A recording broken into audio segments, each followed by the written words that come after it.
Bueno, Pilar, este es el tema en este caso número 13. Vamos a hablar un poco de lo que es el soporte nutricional precoz, en este caso en el paciente crítico, pues que es de pronto algo muy frecuente o común en urgencias. Entonces, básicamente esto va a hacer alusión a lo que sería esa nutrición en lo que es pues, la ingesta de alimentos frente a las necesidades pues, dietéticas que necesite cada organismo, pues porque cada organismo dependiendo del paciente y la condición en la que esté va a ser diferente.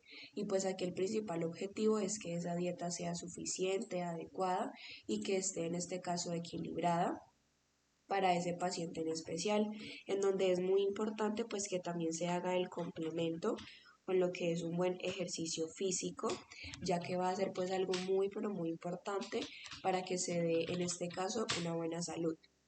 Teniendo en cuenta eso, tenemos la nutrición artificial. La nutrición en este caso artificial la podemos dividir en enteral y en parenteral. Cuando hablamos de nutrición artificial va a tener en cuenta pues cuando aquí la persona no va a ser capaz de ingerir los alimentos por vía oral, y ahí es cuando hablamos de que yo doy una nutrición enteral o parenteral. En este caso la enteral yo creo que tú la has escuchado, básicamente es cuando le doy al paciente los medicamentos mediante lo que es una sonda, en donde pues un extremo de la sonda va a estar en este caso al exterior y pues el otro va a estar entrando directamente a lo que es el tubo digestivo. En este caso, pues el paciente no va a tener lo que es esa parte de deglución, sino que el tubo va a hacer todo pues por él hasta que llegue directamente a lo que es el estómago. Y ya en la nutrición, en este caso parenteral, es principalmente a nivel intravenoso, que es cuando uno puede mantener el estado nutricional del paciente a través pues, de la administración de los diferentes nutrientes esenciales, para que en este caso aquí no vamos a tener el uso directo con lo que es el tracto gastrointestinal, a diferencia de esa nutrición enteral que hemos mencionado.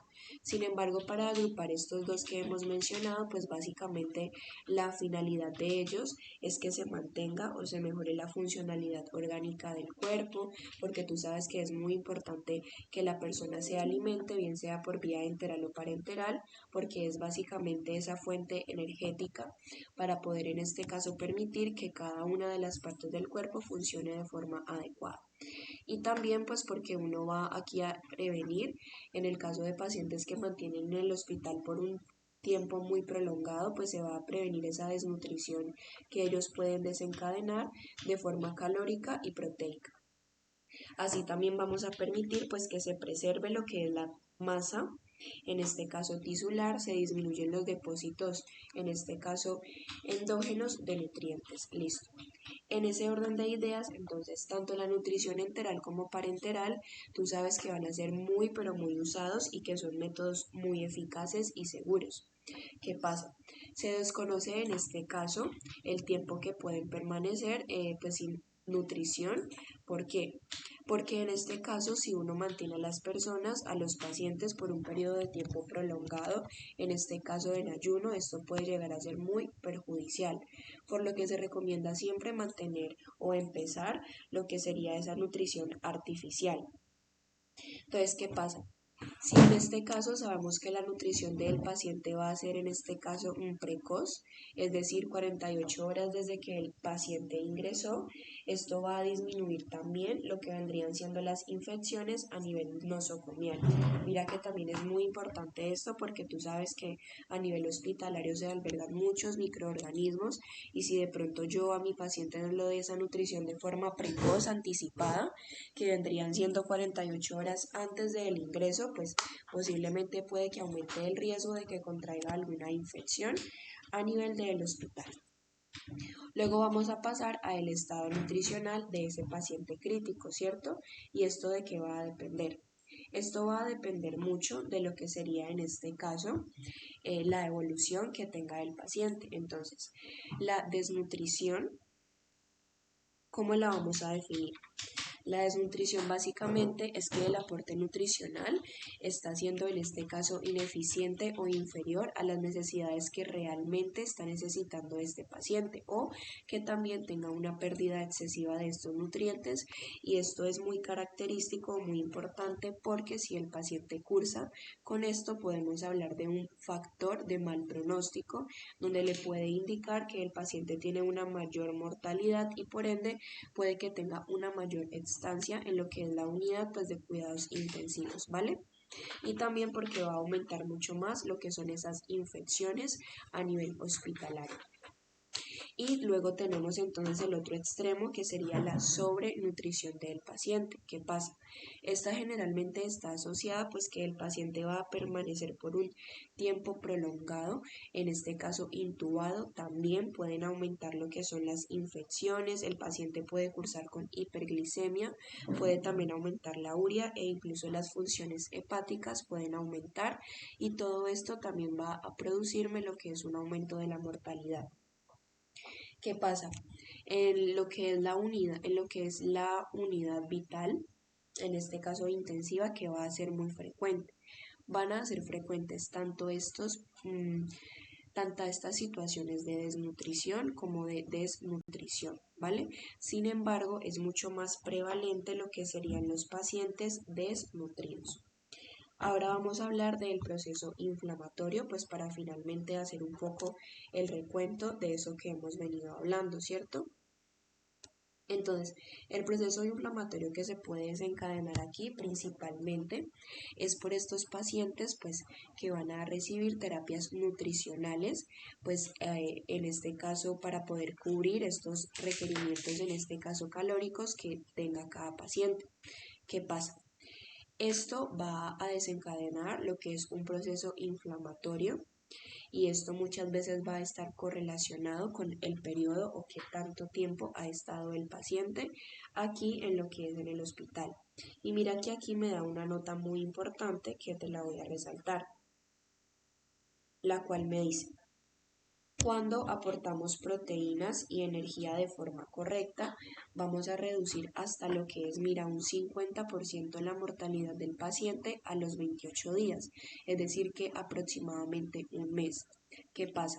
Si tenemos una respuesta adecuada de esta terapia nutricional, también va a depender mucho pues de cuál sea el estado inflamatorio en el cual el paciente esté.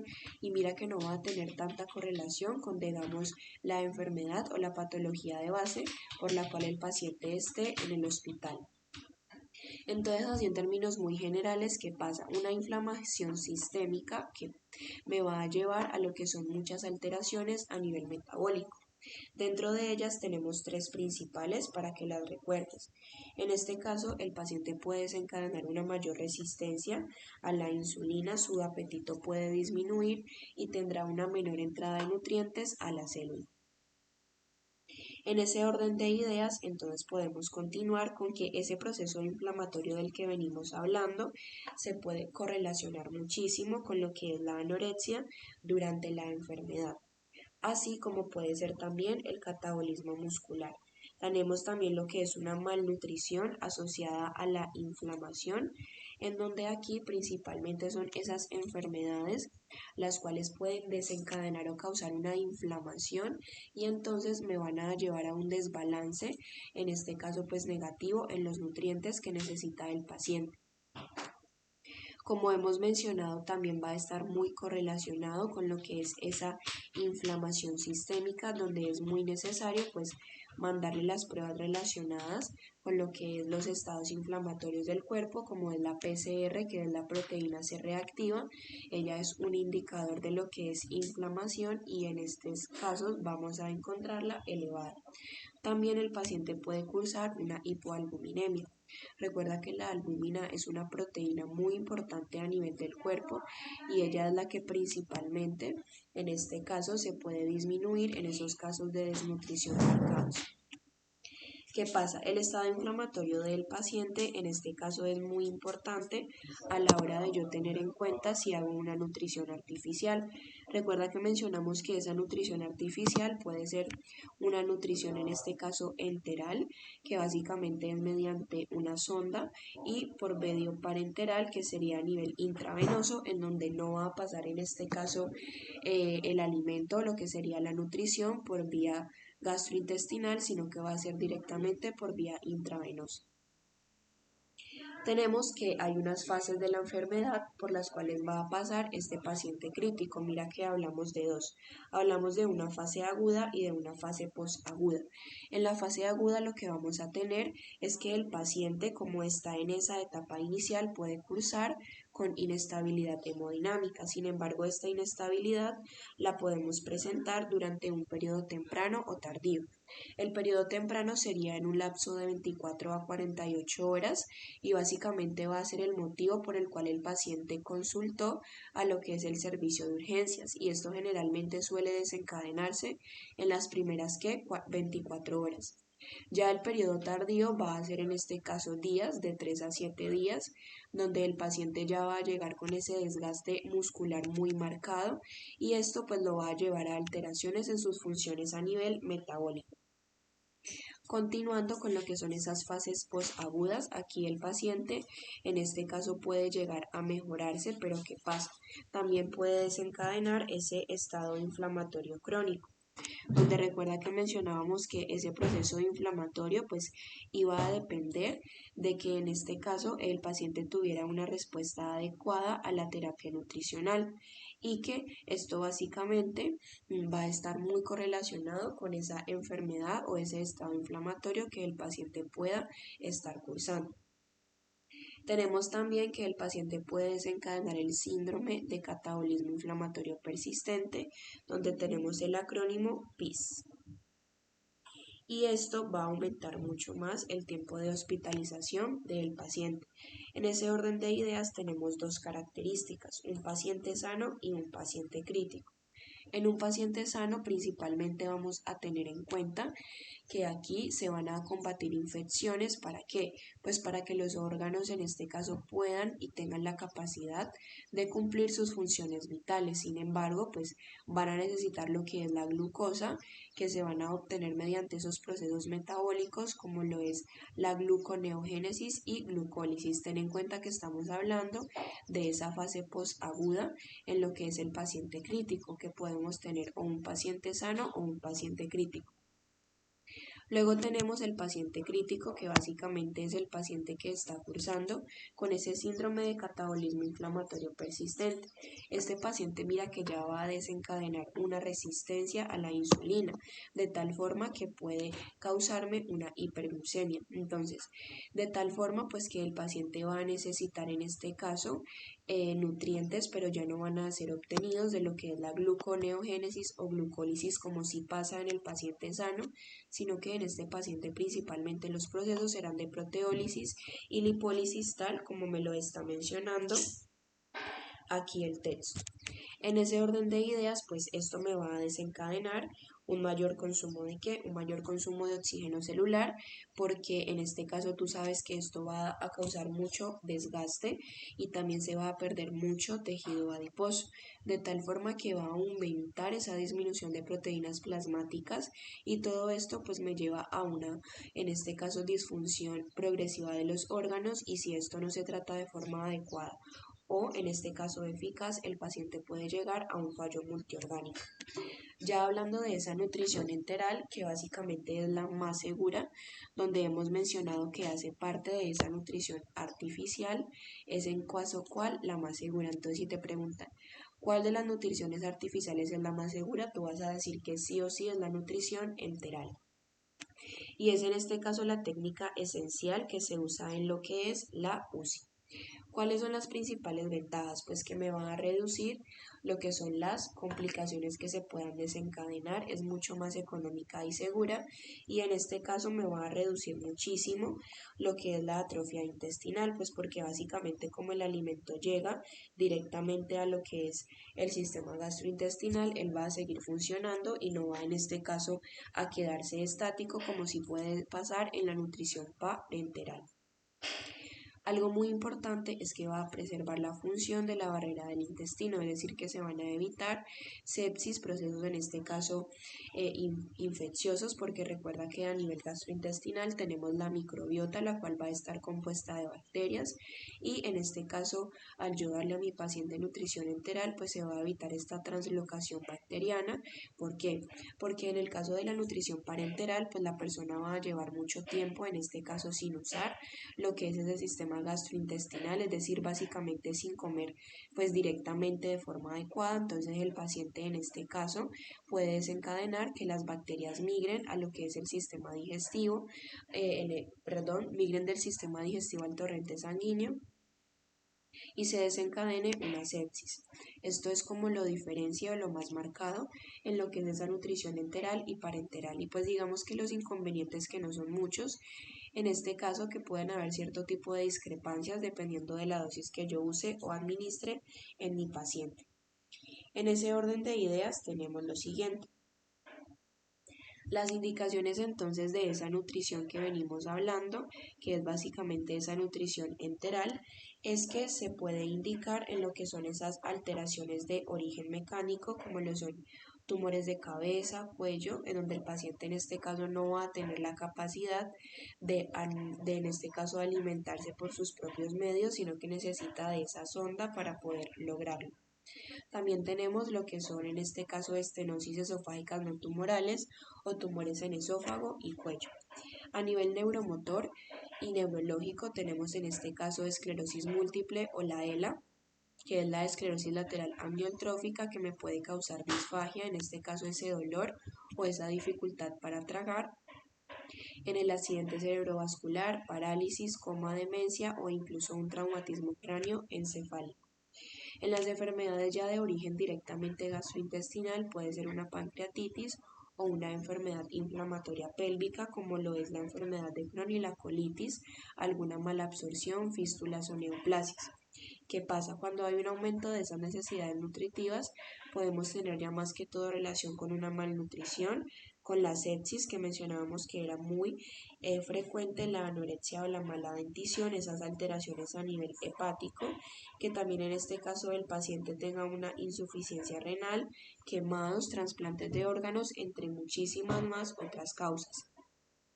Y finalmente esas necesidades básicamente relativas a lo que es el reposo intestinal, como puede ser un paciente que necesite una preparación intestinal para pasar en este caso a cirugía, es decir, ese periodo preoperatorio, o la nutrición postoperatorio inmediata, también va a ser en este caso para poder usar este tipo de lo que vendría siendo nutriciones. Entonces, ya hemos hablado bastante de eso, pero entonces ahora vamos a sintetizar mencionando lo más importante, lo más relevante, lo que realmente nos interesa.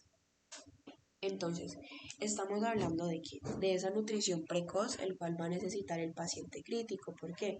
Porque hemos mencionado que este paciente, como lo dice su nombre, al estar crítico necesita que se le estén aportando de forma adecuada esos nutrientes, porque si no lo hacemos, pues básicamente va a aumentar el riesgo de mortalidad, sepsis e incluso pues de muchas más otras cosas, y básicamente eso es lo que el personal de salud a nivel hospitalario es lo que quiere evitar.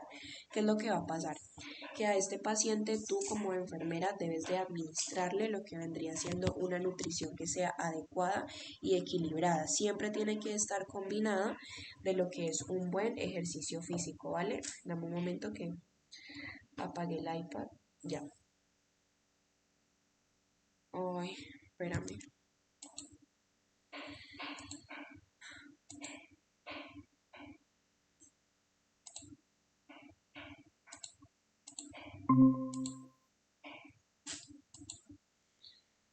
Espérate un momentico, qué pena contigo.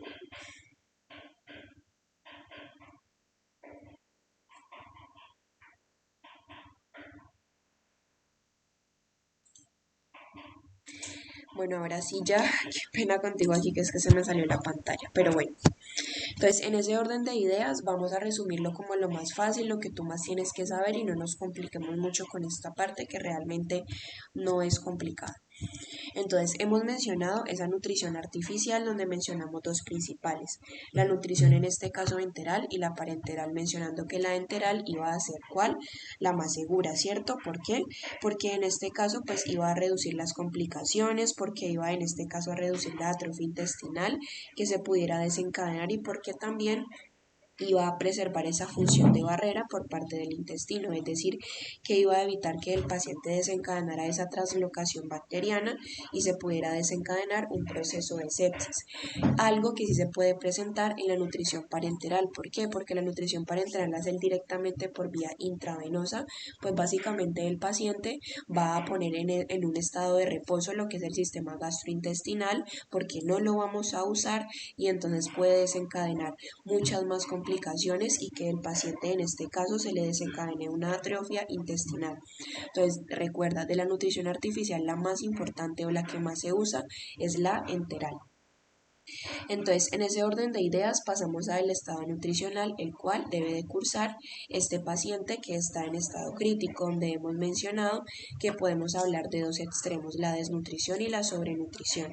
La desnutrición, pues mencionamos que siempre va a ser un factor de mal pronóstico, porque puede en este caso que el paciente aumente su mortalidad y pues mayor estancia en lo que es este lugar de cuidados intensivos. No solo eso, sino que también la sobrenutrición puede llevar a que el paciente esté por un tiempo mucho más prolongado intubado, mayor riesgo de infección que curse con hiperglicemia, aumento de la urea o incluso de las funciones hepáticas.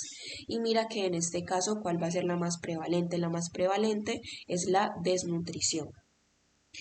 Pasando a eso, hablamos de ese proceso inflamatorio por el cual el paciente podía estar cursando. Aquí mencionábamos que lo más importante que era que cuando tú como enfermera tratabas o lo hacías en este caso de aportar una buena proteína y energía de forma correcta a este paciente en estado crítico, ibas a reducir, mira, un 50% de la mortalidad de este paciente en los próximos 28 días. En este caso hablamos de un intervalo de aproximadamente un mes, o sea que realmente sí se reduce y sí es muy importante poder mantener este buen aporte energético. ¿Por qué? Sin embargo, pasa algo, que que el paciente tiene que desencadenar o lo importante o lo esencial es que él pueda tener una respuesta adecuada a esta terapia nutricional. Pero ¿qué pasa? Esto va a depender del estado inflamatorio que el paciente pueda desencadenar por ese estado crítico. Y mira que no va a tener tanta correlación con la enfermedad que él está cursando. Entonces, hemos mencionado y ten en cuenta que ese estado inflamatorio sistémico al cual el paciente pueda estar cursando me va a llevar a tres cosas de forma principal.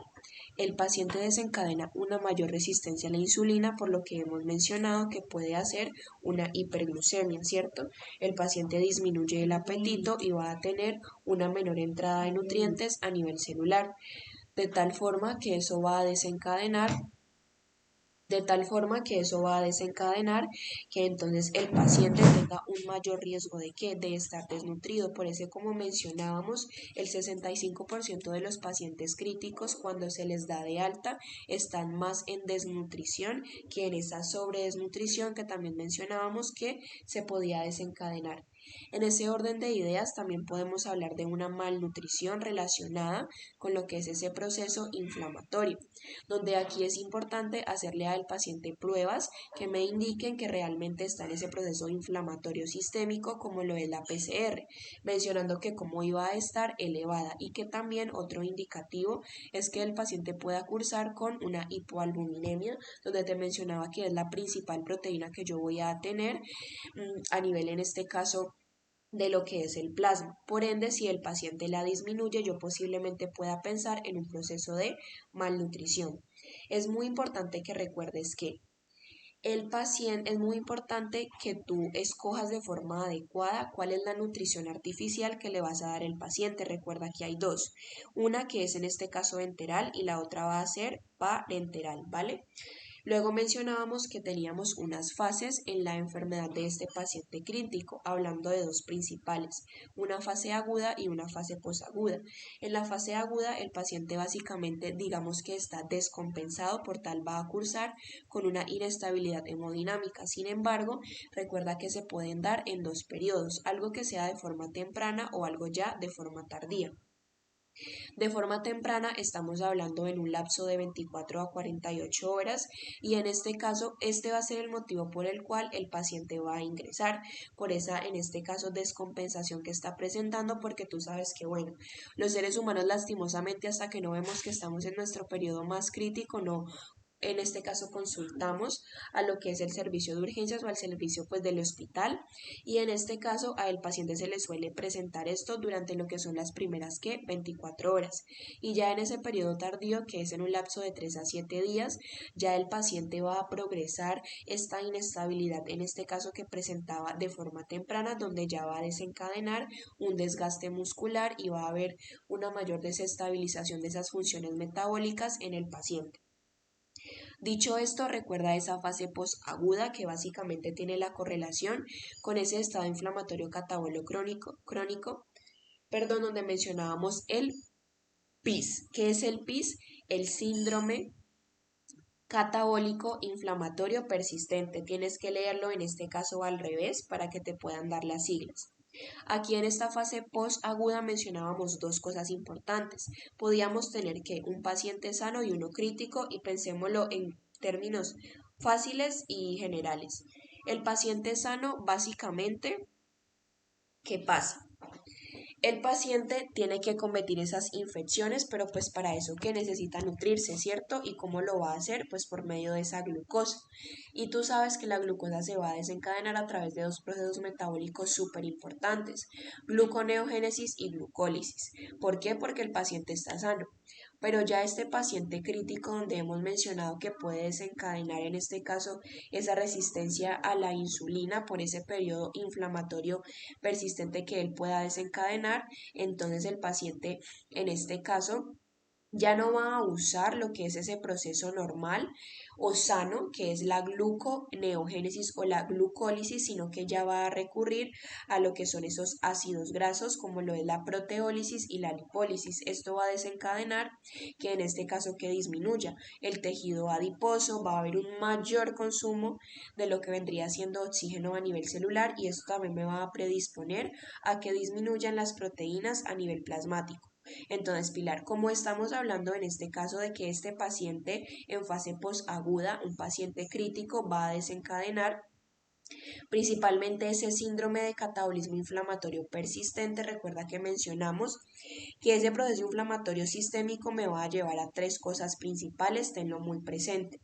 El paciente desencadena una resistencia a la insulina. ¿Eso a qué lo va a llevar? A una hiperglucemia. Disminuye lo que es su apetito y tiene menor entrada de nutrientes a nivel celular. ¿Por qué? Porque como hay un mayor consumo de oxígeno, las células están trabajando cada vez más y más y más y más, y más rápido se van a desgastar. Listo. Y finalmente, pues hablábamos de lo que era esa nutrición enteral, pues mencionando que era la más recomendada, que tenía múltiples ventajas, porque básicamente no me iba a causar esa atrofia a nivel intestinal, porque preservaba lo que era esa barrera a nivel intestinal, y que el único inconveniente principalmente es que pueden haber cierto tipo de discrepancias a nivel de lo que es la dosificación. Mira que incluso está indicado en lo que son varias patologías, donde vamos a tener principalmente 5 de ellas. Hablamos de las mecánicas, de las neuromotoras y neurológicas, enfermedades a nivel directamente gastrointestinal, un aumento de esas necesidades nutritivas y necesidades relacionadas directamente con el reposo intestinal. Y pues ya cada una de estas grandes se va a desprender una en especial. Cuando en este caso yo te hablo de las mecánicas, pues ya sería en este caso de algo sólido, de algo que está como causando algún tipo de obstrucción, como lo son los tumores, en este caso relacionados con el esófago, como pueden ser cabeza, cuello, estómago, entre otras, pues ya neurológicas y neuromotoras, como bien sabemos y lo veíamos en temas anteriores, lo que era la esclerosis lateral amiotrófica y también la esclerosis múltiple, parálisis, coma, demencia, entre otros. A nivel ya gastrointestinal, como mencionábamos, esas enfermedades inflamatorias persistentes, como puede ser en este caso la enfermedad de Crohn y la colitis, que yo creo que también la mencionamos mucho cuando estábamos viendo cirugía. Está el aumento de las necesidades nutritivas, donde aquí tú vas a pensar en malnutrición, sepsis, anorexia, alguna insuficiencia renal, entre muchas otras causas, y ya las relacionadas directamente a ese reposo que se pueda desencadenar a nivel intestinal, pues un paciente que de pronto se esté preparando para cirugía y pues claramente tú sabes que no tiene que haber ingerido ningún tipo de alimento, y también la nutrición postoperatoria inmediata. Listo, en ese orden de ideas ya hicimos entonces el pequeño repaso de lo que veníamos hablando. Ahora vamos a continuar con el tema donde básicamente ¿qué sigue? Siguen esas contraindicaciones y esos riesgos que se pueden presentar en la nutrición enteral, porque sí, no todo va a ser color de rosas con esta nutrición enteral que hemos mencionado que es tan buena, que básicamente es la más usada y múltiples cosas, no, sino que bueno, siempre va a haber un pequeño porcentaje de pacientes pues que no les va a no, esta nutrición no va a ser de pronto tan buena como yo pienso que realmente lo es. Aquí, ¿qué vamos a tener en cuenta? Generalmente no suelen estar muy asociadas o las contraindicaciones o los riesgos no son muy relevantes, sin embargo hay casos de casos. Tenemos por lo menos los riesgos. Los riesgos es que se pueda desencadenar una complicación en este caso de forma mecánica. ¿Por qué?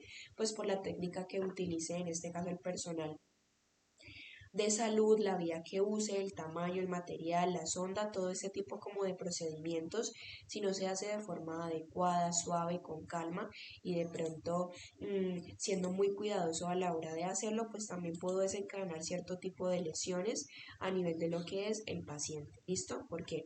Es muy importante esto. Recuerda que siempre hay que rotar la sonda y se tiene que limpiar para mantener una buena, en este caso, asepsia de lo que es la sonda. Tenemos que, mira, me puede desencadenar por acá lo que hemos mencionado que es un reflujo gastroesofágico. ¿Por qué? Porque tú sabes que esa sonda, si yo la pongo de forma incorrecta, ¿qué pasa? Puedo causar entonces una alteración en lo que es ese esfínter esofágico de tal forma que me genere ese reflujo, y es porque la sonda pues no la estamos poniendo en el lugar adecuado. Y también pues esto me puede llevar a una broncoaspiración. Recuerda que básicamente es la epiglotis quien me va a separar la vía, en este caso alimentaria, de la vía respiratoria. Si el paciente hace reflujo, pues toda esa comida se devuelve y posiblemente el paciente pueda broncoaspirarla y causar una neumonía por aspiración. Ya en el proceso como tal obstructivo vamos a tener en cuenta que puede principalmente ocurrir por el lavado inadecuado de la sonda o porque digamos esta alimentación que le estoy pasando a mi paciente no la concentre de forma adecuada. ¿Qué pasa? Porque tú sabes que por esta sonda yo también puedo darle al paciente cierto tipo de medicamentos. Lo indicativo aquí es que siempre se tiene que lavar la sonda aproximadamente cada 4 a 6 horas hasta las horas que sean que hasta las veces, que sean necesarias. También se pueden desencadenar lesiones por decúbito, que en este caso sería el lugar por donde pasa la sonda y puede provocarme la estenosis principalmente de lo que es el esófago.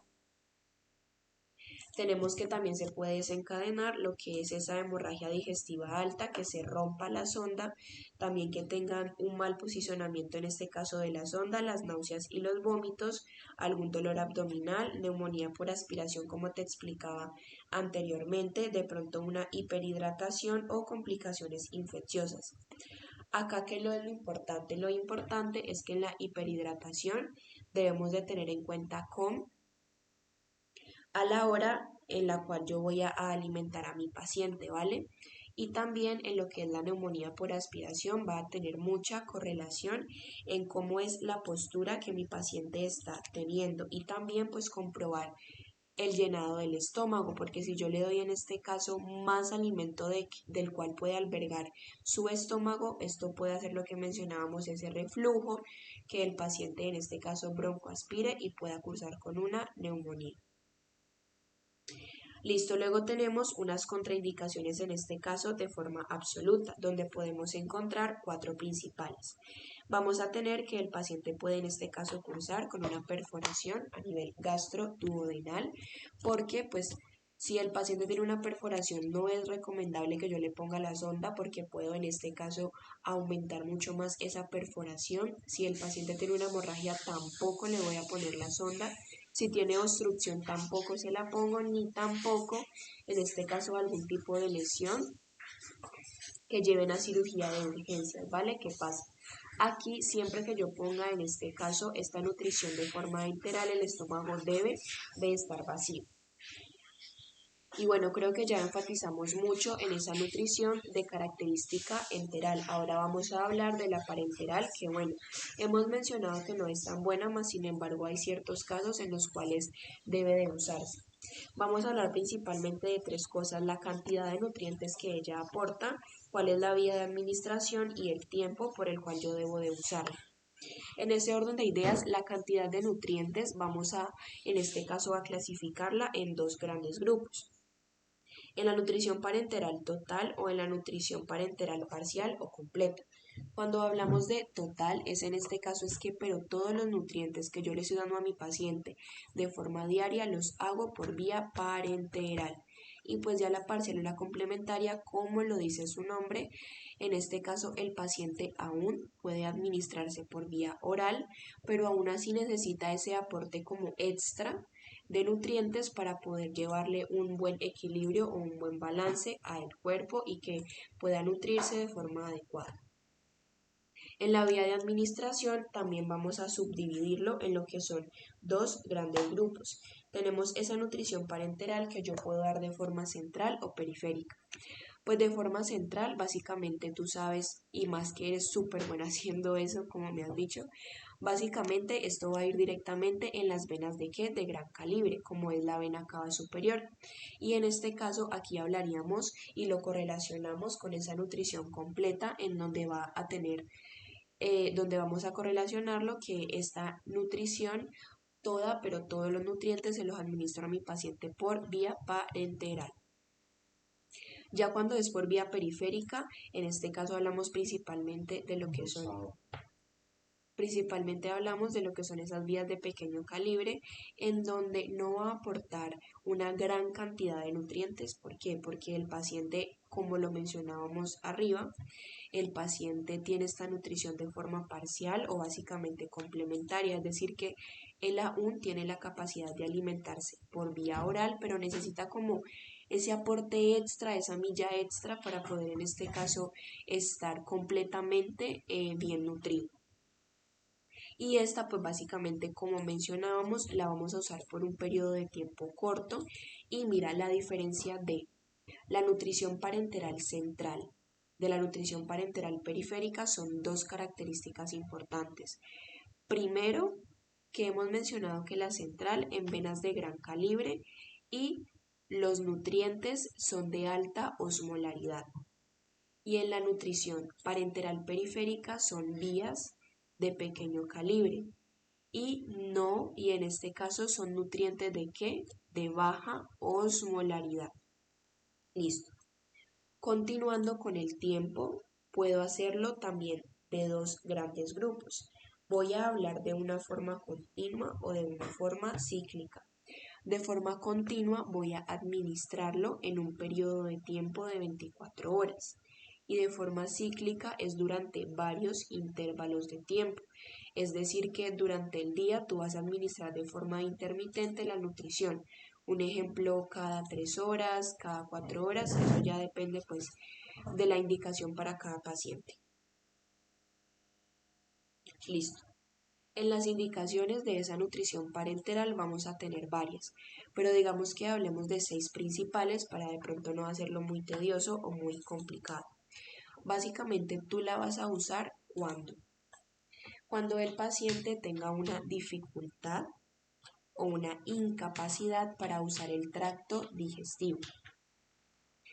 Cuando el paciente tenga lo que vendría siendo una insuficiencia intestinal, es decir, el paciente tiene un intestino muy corto, el cual puede ser menor a 1.5 metros, o tiene en este caso una fístula, y esta fístula puede cursar en este caso con más de 2 litros.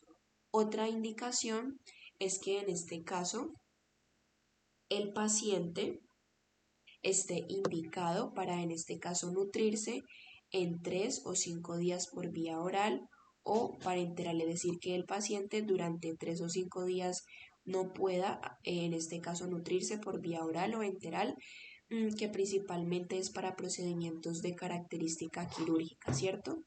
También vamos a tener en cuenta cuando el paciente tenga, en este caso, una isquemia mesentérica. También en este caso cuando el paciente curse con una diarrea severa y finalmente cuando el paciente tenga una obstrucción intestinal, en este caso una obstrucción intestinal. Entonces mira que esas son las 6 principales, que son una dificultad o incapacidad para utilizar ese tracto digestivo, que el paciente no tenga indicado nutrirse durante aproximadamente 3 o 5 días, pues el uso de la vía oral o enteral, que el paciente curse con una isquemia mesentérica, una obstrucción intestinal, que tenga en este caso una insuficiencia intestinal, como lo es un intestino corto y diarreas severas. Sin embargo, hay muchas más otras, como lo es pues esas patologías que en este caso necesiten un descanso de lo que es ese aparato digestivo. Entonces, la nutrición parenteral, en este caso, ¿qué pasa? Al cuarto día se tiene que hacer lo que es la nutrición enteral y se le dan al paciente lo que son unos requerimientos calóricos que tienen que ser menor del 60%, ¿vale?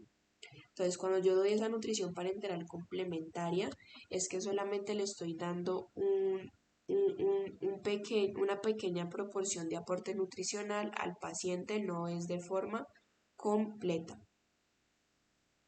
Listo. Las contraindicaciones que puede tener esta nutrición de característica parenteral es básicamente que está contraindicado pues cuando ya el paciente está siendo nutrido por vía oral o enteral, o cuando el paciente tiene más de 4 días, o cuando está en nutrición enteral. También cualquier tipo de circunstancia que pueda en este caso aumentar el riesgo de ponerle al paciente pues este catéter intravenoso, pues obviamente yo no lo hago, como lo es una flebitis, que sabes que es una inflamación de la vena, que el paciente tenga una intolerancia a lo que son los líquidos administrados por vía intravenosa, que el paciente curse con una hiperglucemia grave, por lo menos en ese síndrome de esa inflamación persistente que puede desencadenar el paciente crítico. Como te mencionaba, decíamos que el paciente podía hacer una hiperglicemia porque causaba una resistencia a la insulina, entonces por lo menos en esos casos yo no los usaría. Tampoco lo uso en pacientes con inestabilidad hemodinámica. ¿Por qué? Porque en este caso lo que puede desencadenar es que no es recomendado, más sin embargo tú lo puedes usar cuando el paciente tenga en este caso drogas vasoactivas y entonces es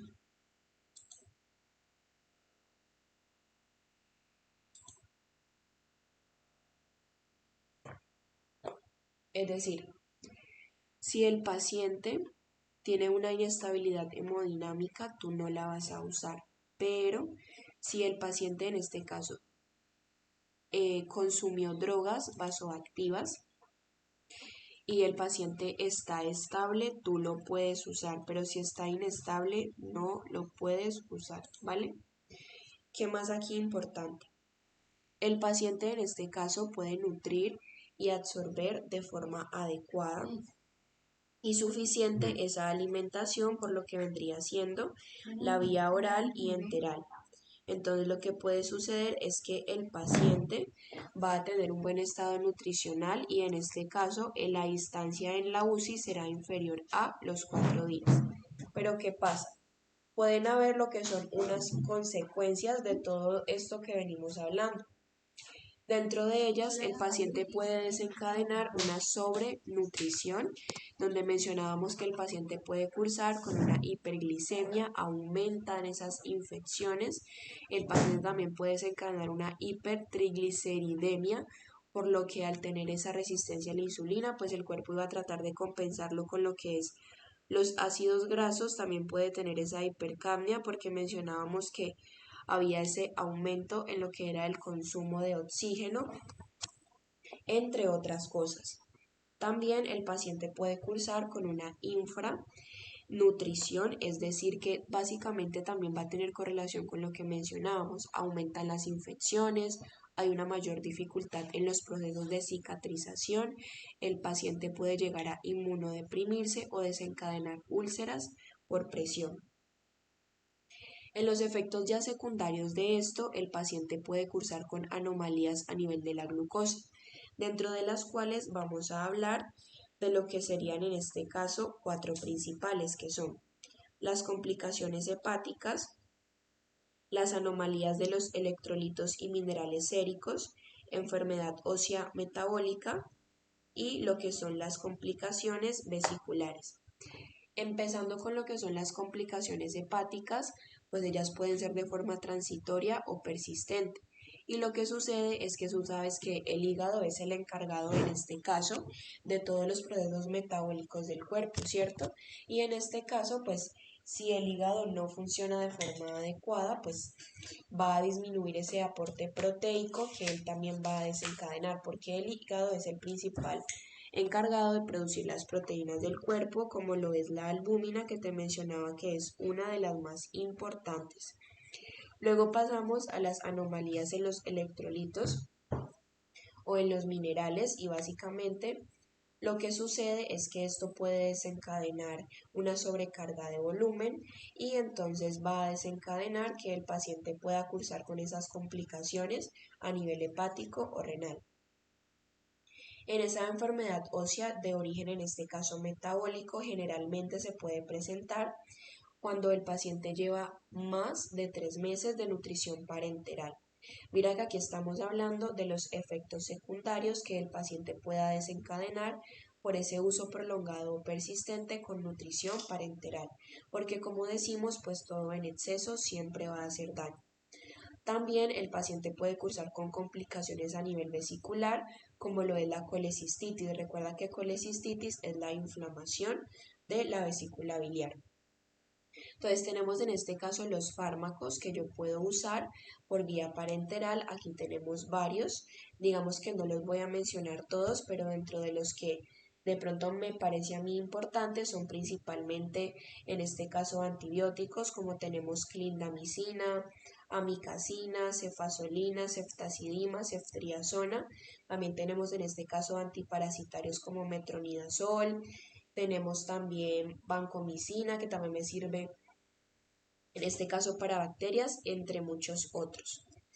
Listo. Luego tenemos en este caso las indicaciones, pues según la patología, que es lo que yo voy a usar, lo que sería en este caso la nutrición parenteral. Mira que la nutrición parenteral principalmente está indicado en lo que vendrían siendo esas patologías de origen cardíaco, neurológico, en sepsias, también en lo que vendrían siendo los pacientes politraumatizados, en los que están grandes quemados y en patologías respiratorias. Ya hablando de cada una de forma específica, es un paciente con una desnutrición. También podemos hablar de un paciente en este caso que tiene una función cardíaca alterada, y pues tú sabes que principalmente el paciente puede cursar con edema, y yo al darle la vía pues parenteral, en este caso le voy a ayudar a compensar esto. También en este caso, ¿qué pasa? Tú tienes que controlar mucho la glucemia del paciente, porque recuerda que hemos mencionado que puede cursar con esa hiperglicemia. A nivel neurológico principalmente, puede haber en las complicaciones gastrointestinales, con ese aumento de lo que es el residuo gástrico, y también controlar lo que es esa glicemia o glucemia que esté menor a 150 miligramos decilitro. En las septicemias, en este caso, se puede desencadenar desde un inicio temprano, que recuerda que a veces me puede desencadenar a un fallo multiorgánico. Y finalmente, luego tenemos también en lo que son las septicemias, pues que no haya un aporte adecuado de lo que son ciertos elementos como las vitaminas. En los politraumatizados, también en los grandes quemados, que principalmente está relacionado porque los pacientes tienen un hipermetabolismo y un hipercatabolismo. Es recomendado cuando se le dan altas dosis de farmaconutrientes, ¿vale? Y en las patologías respiratorias, cuando principalmente hay un soporte nutricional normocalórico y cuando el paciente tiene en este caso una modificación en el aporte lipídico y de los que son los antioxidantes. Entonces, bueno, en términos generales, resumamos de pronto así súper rápido todo lo que hemos hablado. Mencionamos de lo que es el soporte nutricional precoz en el paciente crítico, donde tenemos dos tipos de nutriciones, la artificial y también tenemos la enteral. Tenemos la nutrición artificial que se va a subdividir en dos, en la enteral y en la parenteral, donde entonces hemos mencionado que la característica de la nutrición enteral es la que más se va a usar, porque va a tener múltiples ventajas, como cuáles: reduce la atrofia intestinal, es mucho más económica y va a preservar la función de la barrera del intestino. Hemos mencionado que las indicaciones pueden ser muchas, pueden ser para tumores de cabeza y cuello, enfermedades neurológicas, enfermedad de Crohn o colitis, también la puede usar para malnutrición, anorexia, entre otros. Sin embargo, hay ciertas contraindicaciones en las cuales yo no puedo usar, en este caso, la nutrición enteral, que generalmente no son muchas, pero hay ciertos riesgos que esta nutrición enteral me puede desencadenar, como cuáles. En este caso hemos mencionado que están más relacionadas con la técnica con la cual el personal de salud use para poner la sonda, que me puede llevar en este caso a que no se ponga de forma adecuada y entonces me desencadene riesgos. Por ende, recuerda, Pilar, que la sonda siempre hay que rotarla y limpiarla. Dentro de estos riesgos se puede desencadenar reflujo gastroesofágico, náuseas y vómito, una neumonía por aspiración, alguna complicación infecciosa y alguna complicación por un mal posicionamiento de la sonda. En las contraindicaciones absolutas, es decir, que sí o sí, pero tú por nada del mundo vas a usar nutrición enteral, es cuando el paciente tiene 4 situaciones características: una perforación gastroduodenal, una obstrucción intestinal, una hemorragia digestiva alta o una lesión que me puedan llevar a una cirugía de urgencias. En ese orden de ideas pasamos a la nutrición parenteral, donde mencionábamos que se podía clasificar en 3 grandes grupos, dependiendo de la cantidad de nutrientes, si era total o parcial, dependiendo de la vía de administración, si era central o periférica, y dependiendo del tiempo, si era continua o principalmente cíclica, la cual tú vas a usar esta nutrición parenteral cuando haya una obstrucción intestinal, patologías las cuales necesiten un descanso a nivel intestinal, que el paciente tenga en este caso una isquemia mesentérica, una obstrucción intestinal, una insuficiencia intestinal, donde mencionábamos el intestino corto. En las contraindicaciones, pues tú no vas a dar vía parenteral si el paciente ya puede comer por vía oral o enteral, o si el paciente tiene una instancia menor a 4 días, pues no es necesario. Y también tú no tienes que ponerlo cuando el paciente de pronto tenga una flebitis, ni tampoco lo vas a usar cuando el paciente tenga hiperglicemia o inestabilidad hemodinámica, no tienes que hacerlo. ¿Listo? ¿Qué pasa? Mira, en un paciente el cual pueda nutrirse de forma adecuada por vía oral o enteral, no es necesario que tú le des nutrición por vía parenteral. o en un paciente que va a estar en UCI por un periodo de tiempo menor a 4 días tampoco es necesario. Sin embargo, esta nutrición parenteral puede tener sus segundos efectos o sus consecuencias de pronto malas. Puede causar una sobrenutrición, donde mencionábamos que podía haber una hiperglicemia, o puede causar una desnutrición o una infranutrición, donde el paciente tenía dificultad en la cicatrización y esto aumentaba la infección porque el paciente podía inmunodeprimirse. Mencionábamos que dentro de los efectos secundarios de lo que es la nutrición parenteral puede desencadenar complicaciones hepáticas, complicaciones vesiculares, anomalías en los electrolitos y los minerales y pueden llevarme a enfermedades óseas metabólicas. Y finalmente mencionábamos que lo podíamos usar en lo que eran enfermedades cardíacas, neurológicas, septicemias, pacientes politraumáticos, en los grandes quemados o en las patologías respiratorias. Y con esto terminaríamos el tema de hoy.